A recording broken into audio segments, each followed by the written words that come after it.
Okay, so welcome back to this next video in which we are discussing calcium signaling.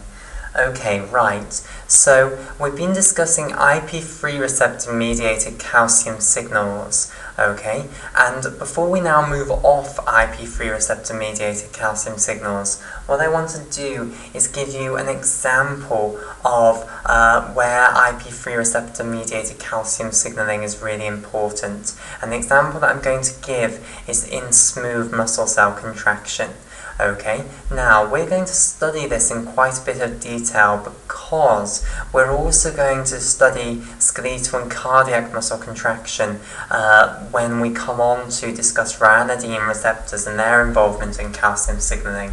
Therefore, since muscle contraction is going to play such a key part in my examples of calcium signaling, we're going to go into muscle contraction in quite some detail. So we're going to look at things like the cross-bridge cycle and things like that.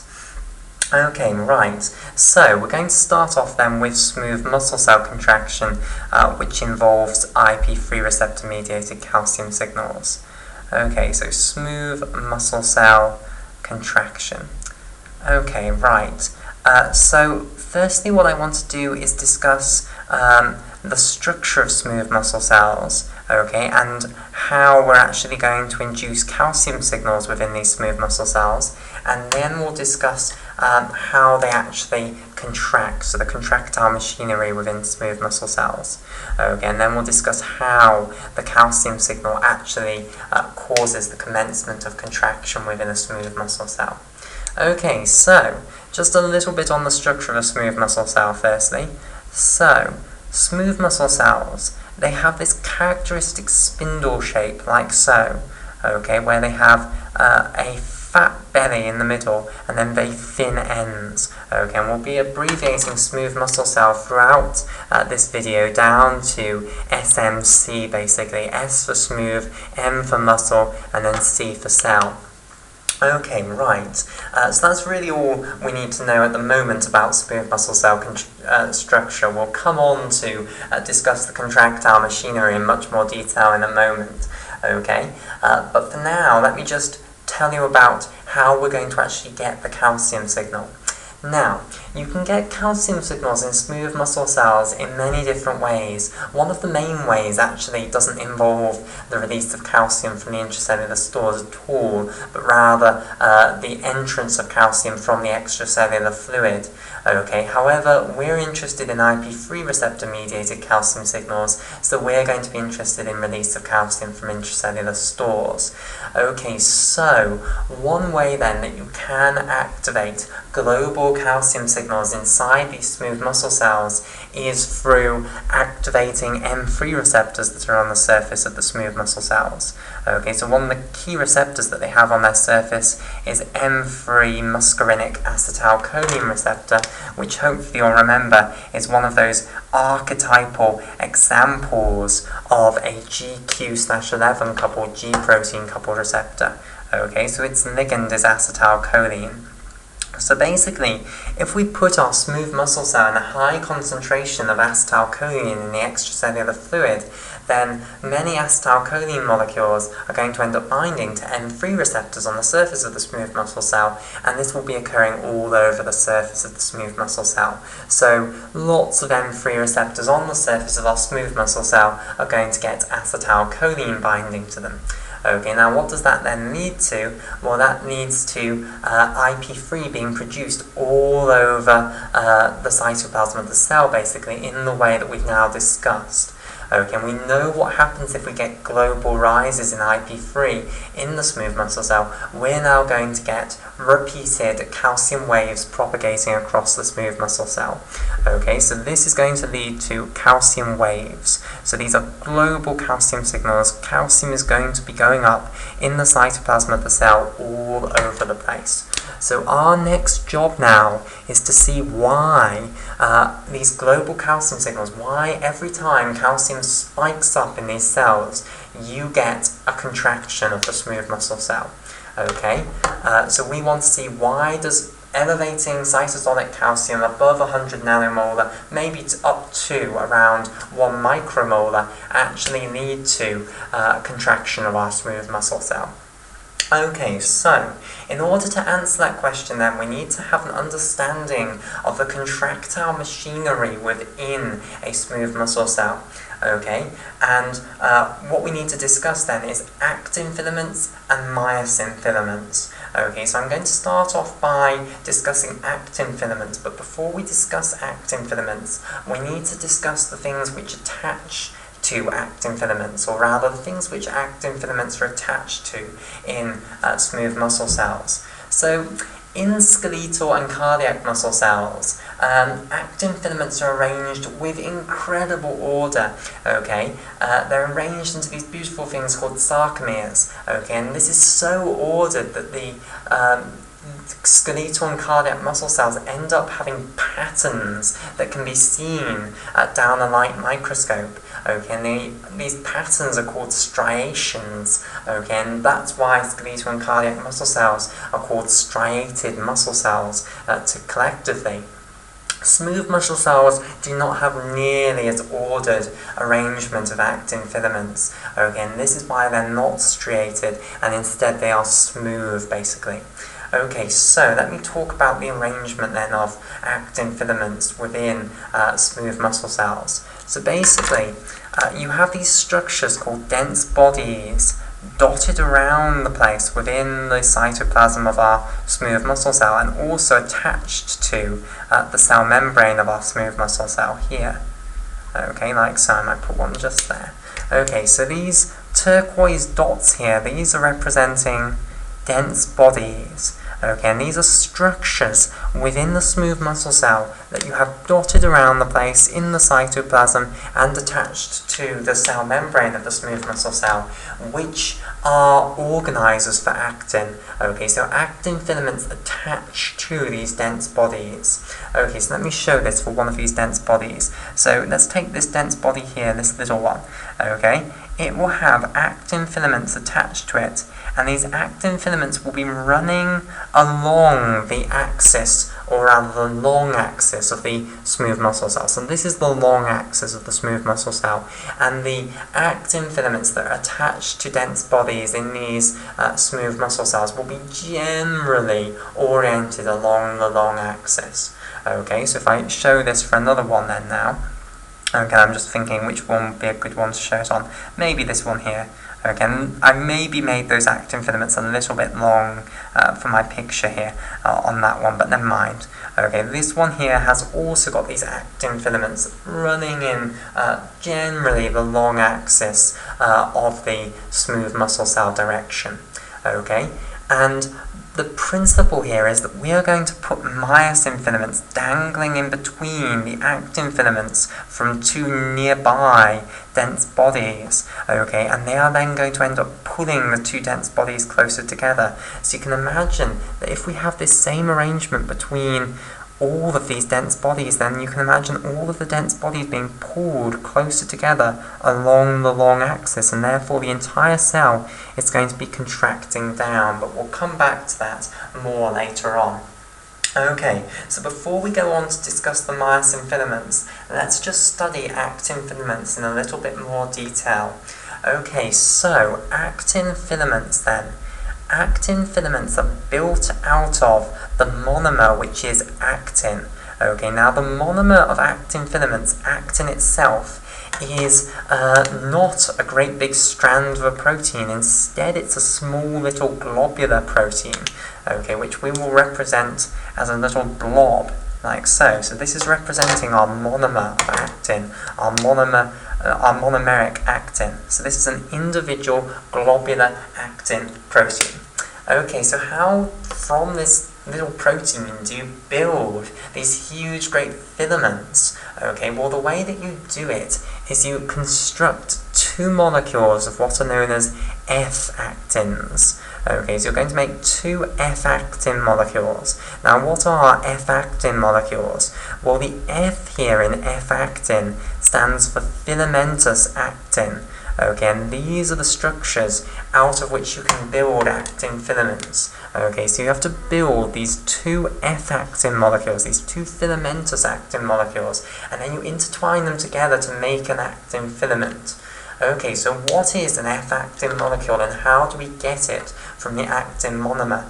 Well, basically an F-actin molecule is a right-handed alpha helix polymer of actin monomers. Okay, so let me explain what I mean by this. So it's a right-handed alpha helix. So I firstly need to just go over what an alpha helix is. I hope you know what an alpha helix is, but I will just remind you. Okay, and then I need to tell you what right-handed is, because that's a little bit more subtle. Okay, so alpha helix then. An alpha helix is just a spring-shaped structure, basically. Okay, so something along the lines of this, basically. That's an alpha helix, a spring. Okay, so what you're going to do is you're going to attach lots of actin monomers together to make a polymer, and this polymer is going to be coiled round into an alpha helix like so. So here are the actin monomers going together to make that. Okay, and this is what an F-actin molecule is going to be. Loads of actin monomers polymerized together into this spring-shaped structure. Okay, so that's the alpha helix bit dealt with. Right-handed, what does that mean? Okay, well, let me try and motivate right-handed by showing you the two different types of alpha helix you can produce. So, alpha helices, when you build them, you can either make them right-handed or you can make them left-handed. Okay, now I'll explain why they're called that in a moment, but let me firstly just draw out a picture of a right-handed alpha helix, and then I'll show you a left-handed alpha helix, and you can hopefully try and maybe see what the difference is, and then I'll explain why they're called right-handed and left-handed. So the one we've actually got here is meant to be a right-handed alpha helix, but I'll draw it out again. Okay, so let me start from the bottom here and go up. So at the moment I'm in the page, let's say, and now I'm coiling back round to behind the page. Okay, I'm coming back out to the front of the page. I'm coiling back round to the back of the page. I'm at the front at this point. I'm coiling back round again, front, back, front, back. Okay, and then front again. Right, so this is my right-handed alpha helix here. Now let me show you the left-handed alpha helix. So I start in this same position, but this time I'm not going to go this way. I'm not going to go anti-clockwise. Instead I'm going to go clockwise. So I'm going this way now. I'm going to the back, I'm going to the front, I'm going to the back, I'm going to the front, back, front, back, front, back, front. So maybe you can now hopefully see the difference. This is the right-handed alpha helix, and I started at the bottom and then went anti-clockwise, and this is the left-handed alpha helix, and I started at the bottom and then went clockwise around. Okay, so there is a subtle difference between these. Now, it will probably help you to understand these if I now tell you why they're called right-handed and left-handed. Okay, so it has to do with your hands, obviously. Okay, so you can use your right and left hands to work out which one is which, basically. So if you want to work out whether an alpha helix is a right or left-handed alpha helix, take your right hand. Okay, so here's my right hand. Orient your thumb in the way that the helix is going. So this helix is going upwards, so I'm going to put my thumb in the direction upwards. Okay, and then your fingers coil round in a direction, and can you see that my fingers are coiling round in the anti-clockwise direction here? And that's the direction the helix goes in, or rather coils in, as you go upwards. It coils anti-clockwise as you go upwards, basically. Okay, in contrast, the left-handed alpha helix, now I bring my left hand in, I put my thumb in the direction that the left-handed alpha helix is going.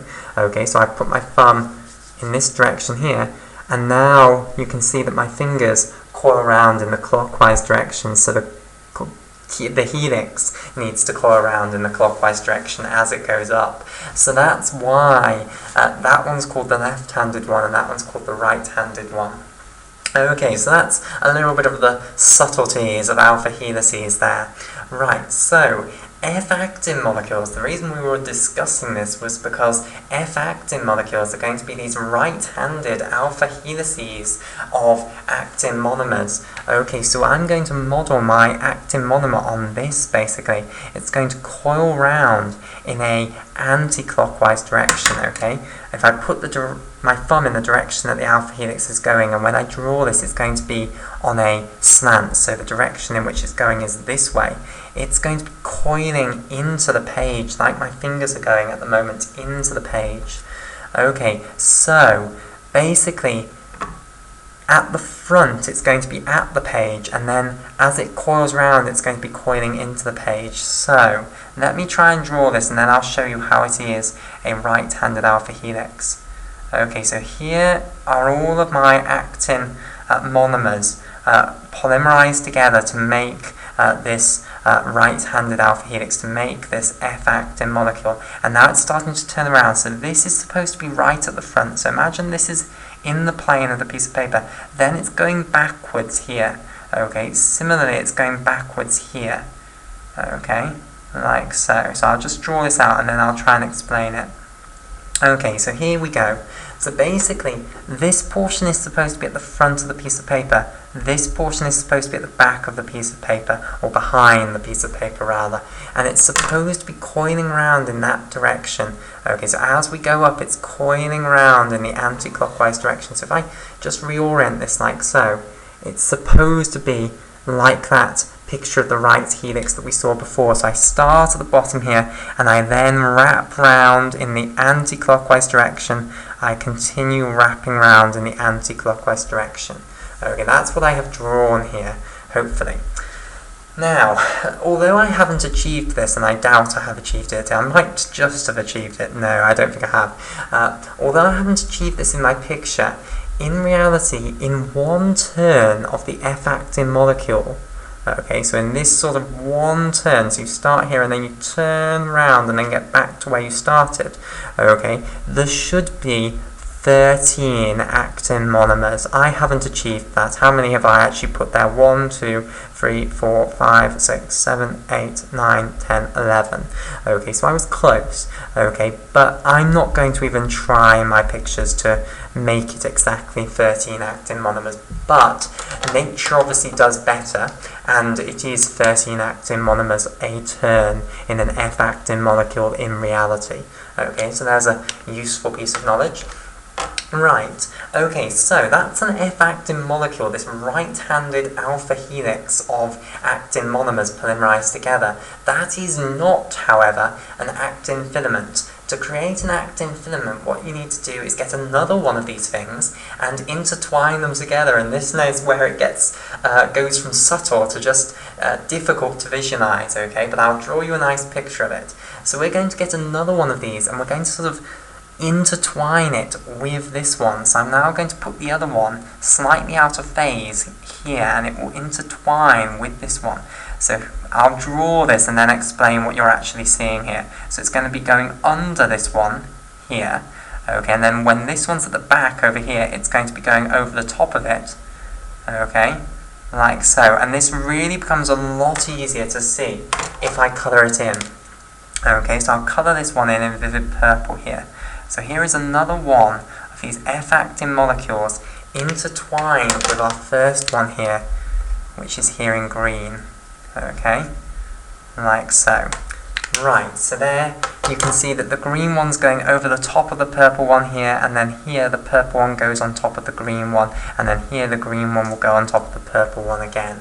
Okay, so this purple one, this is just another F-actin molecule. It's still a polymer of actin monomers, which is a right-handed alpha helix. Because if I look at this, if I put my finger here, okay, if I get my right hand again, put my thumb in the direction that the pink F-actin molecule is going, then my fingers are coiling round in the anti-clockwise direction, and you can see that if I bring this up here, we are going round in the anti-clockwise direction.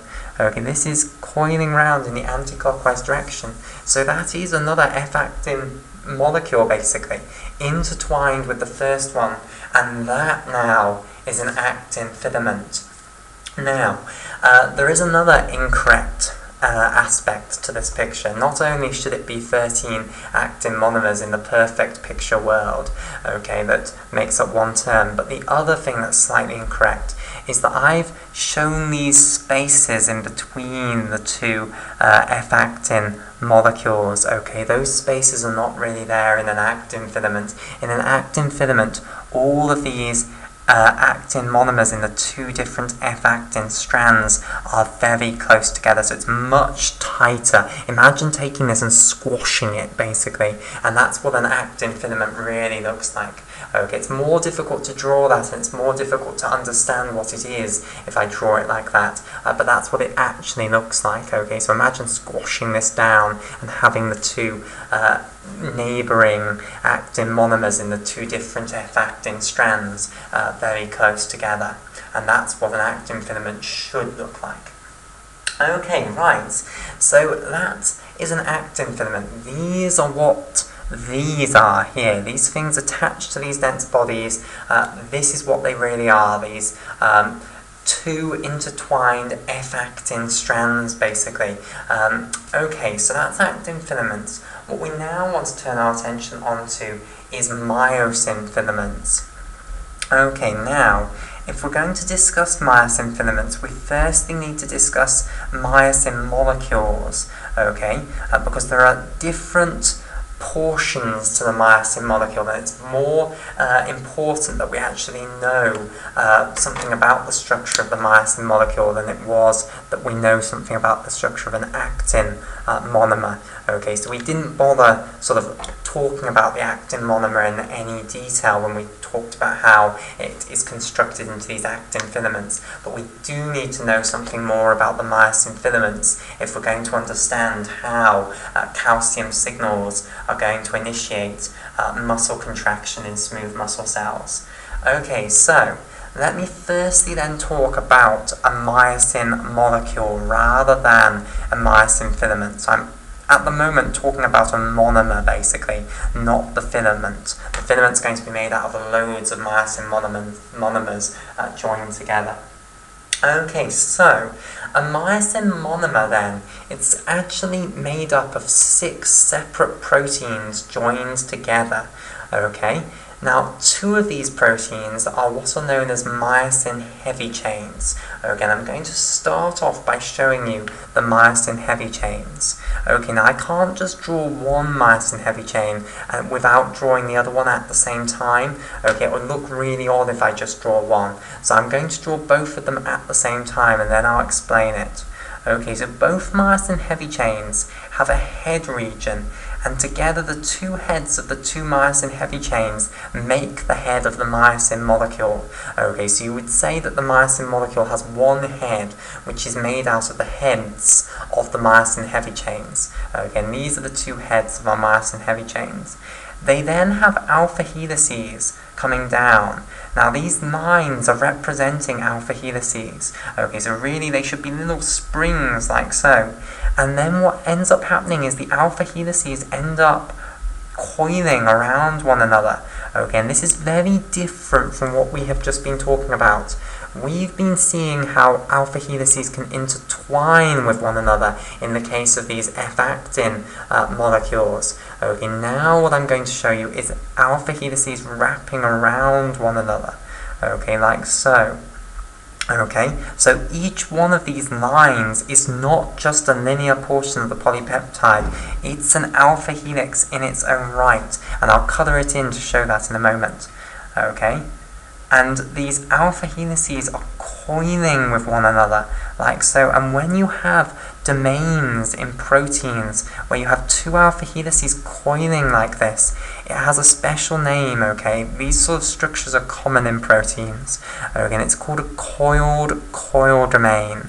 Okay, and the reason it's called that is because alpha helices are coils. Okay, they're already coils, and now what are we doing with these alpha helices? What are we doing with these coils? We're coiling them round one another, so it's a coiling of the coils. Okay, so that's why it's called a coiled coil domain.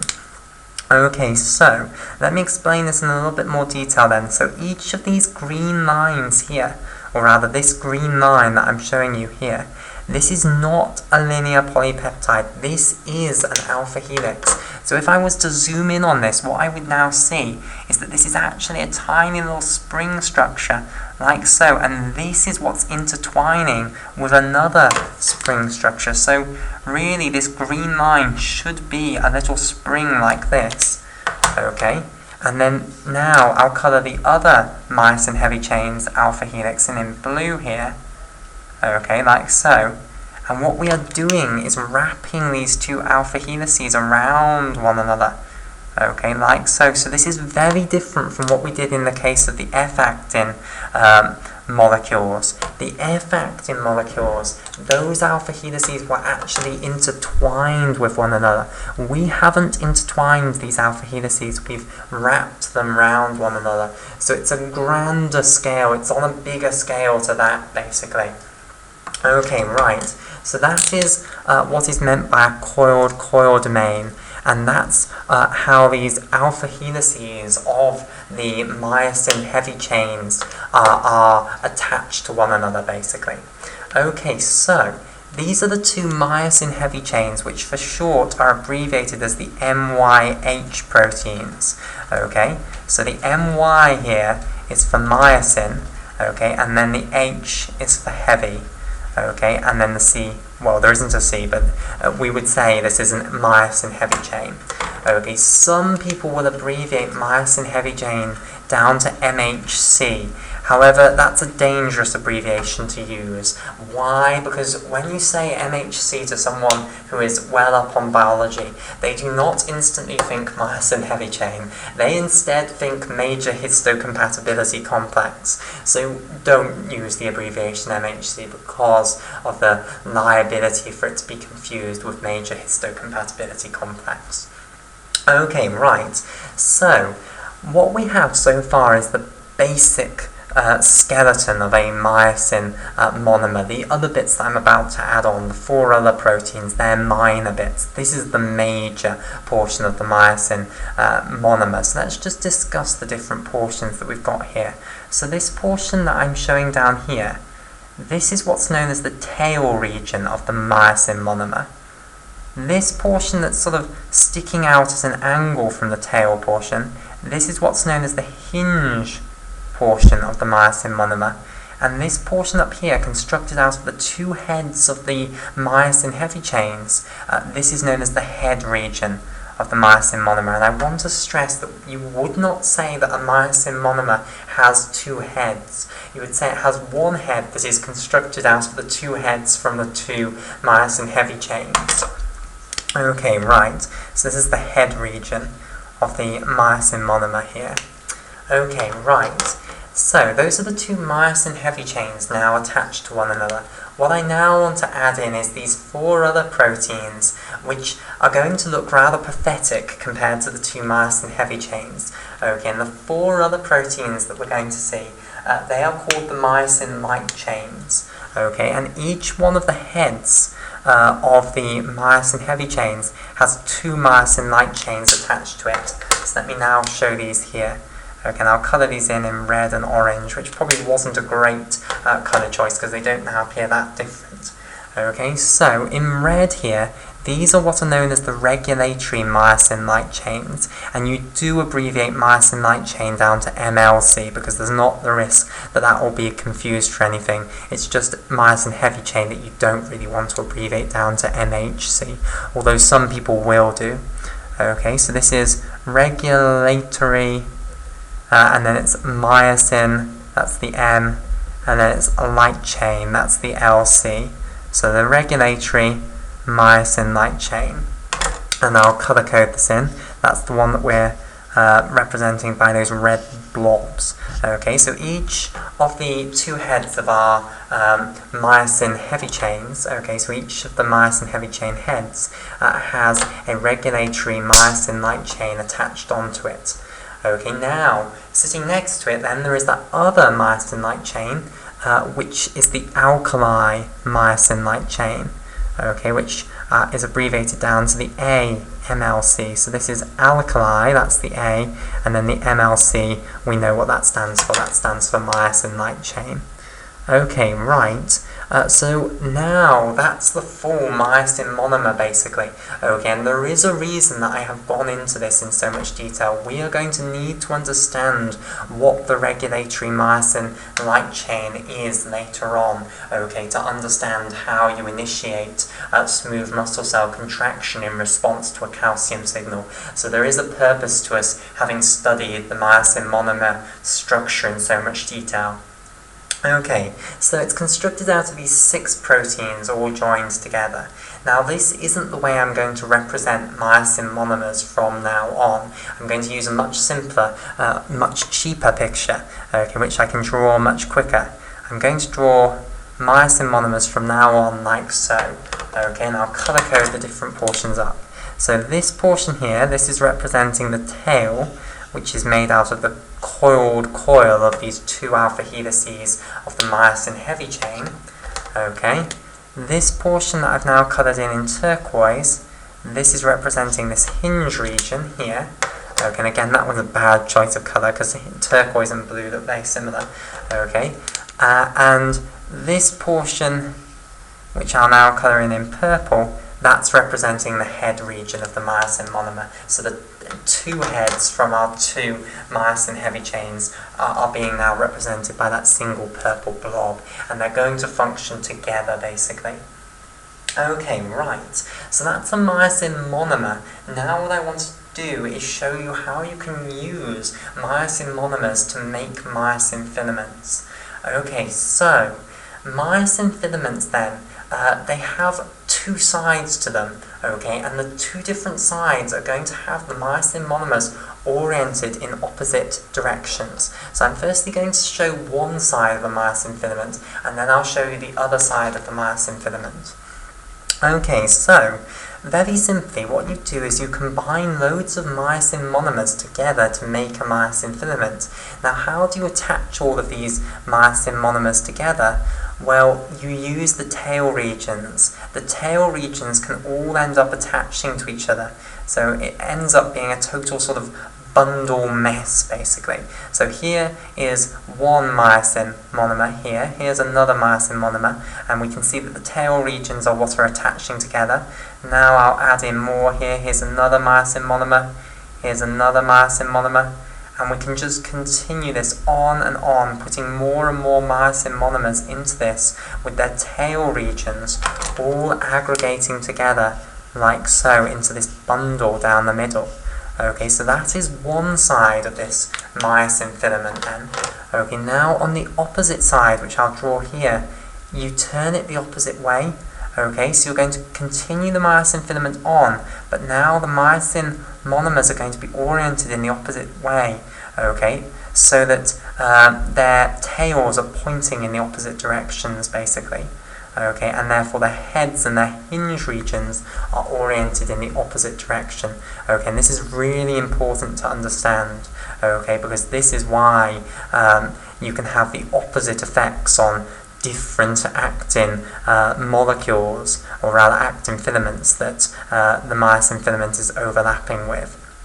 Okay, right, so here, this then is our myosin filament, and these 2 will be joined down the middle, so you've just got this continuous bundle of tail regions all connected together, and at one side the the myosin monomers are oriented in one direction, okay, so with their hinge regions and heads pointing out in this direction here, okay, that sort of an angle, or that sort of an angle, and in the opposite side, the myosin monomers are oriented in the opposite direction so that their heads are oriented towards this direction. Okay, right, so that's the structure then of a myosin filament. Now, let's put it all together, let's put these myosin filaments amongst the actin filaments. So if I now zoom in on my smooth muscle cell, let's have two dense bodies here. Okay, so these are those dense bodies, so I'll colour them in turquoise, like so. Let's now have some actin filaments shown in, what shall we do it in? Orange, I think. So here are the actin filaments attached onto the dense bodies, like so. And here they are attached onto this one. And now what you're going to do is you're going to basically put one of these in the middle here. Okay, so that on this side of the myosin filament, the myosin monomers which are oriented in this direction, okay, they will be overlapping with this dense body's actin filaments, okay, and the ones that are oriented in the opposite direction, they'll be overlapping with this dense body's actin filaments. Okay, so here is our myosin filament, and we might have another myosin filament dangling in there. Okay, and basically now, the idea then is that these myosin monomers that are in this myosin filament can now interact with the actin filaments here once we initiate the cross-bridge cycling, which we'll go over in a moment.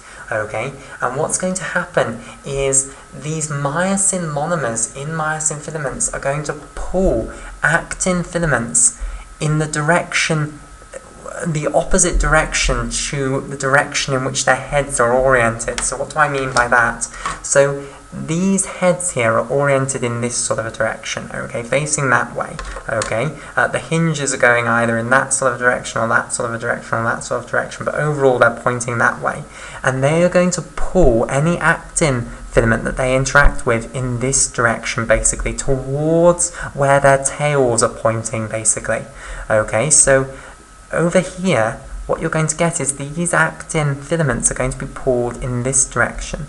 Whereas, once again over here, these myosin monomers are going to pull the actin filament in the direction towards where their tails are, okay, which is this way. And that is why it's so important to understand that the myosin monomers in myosin filaments are oriented in these opposite directions, basically.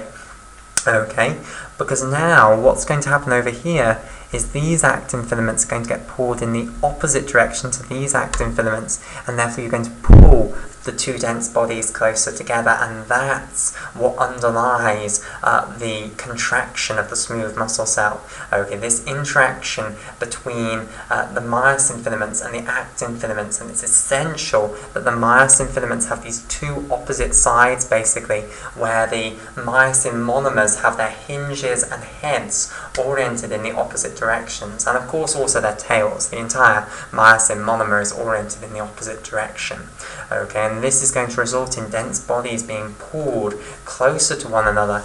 And if you can imagine what's then going to happen if all of these dense bodies are getting pulled closer to one another, the entire smooth muscle cell is going to contract down in length, basically, okay, as all of those dense bodies end up being pulled closer to one another. Okay, so that's an overview of the contractile machinery of smooth muscle cells, and indeed really of all types of muscle cells. We're going to see that it's the same principle in skeletal and cardiac muscle cells, just much more ordered, basically.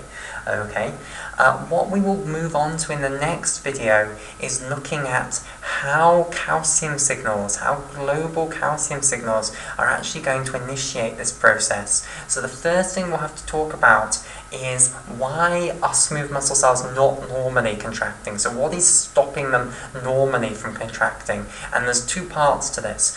Firstly, the myosin monomers aren't ready to actually start interacting with actin filaments normally.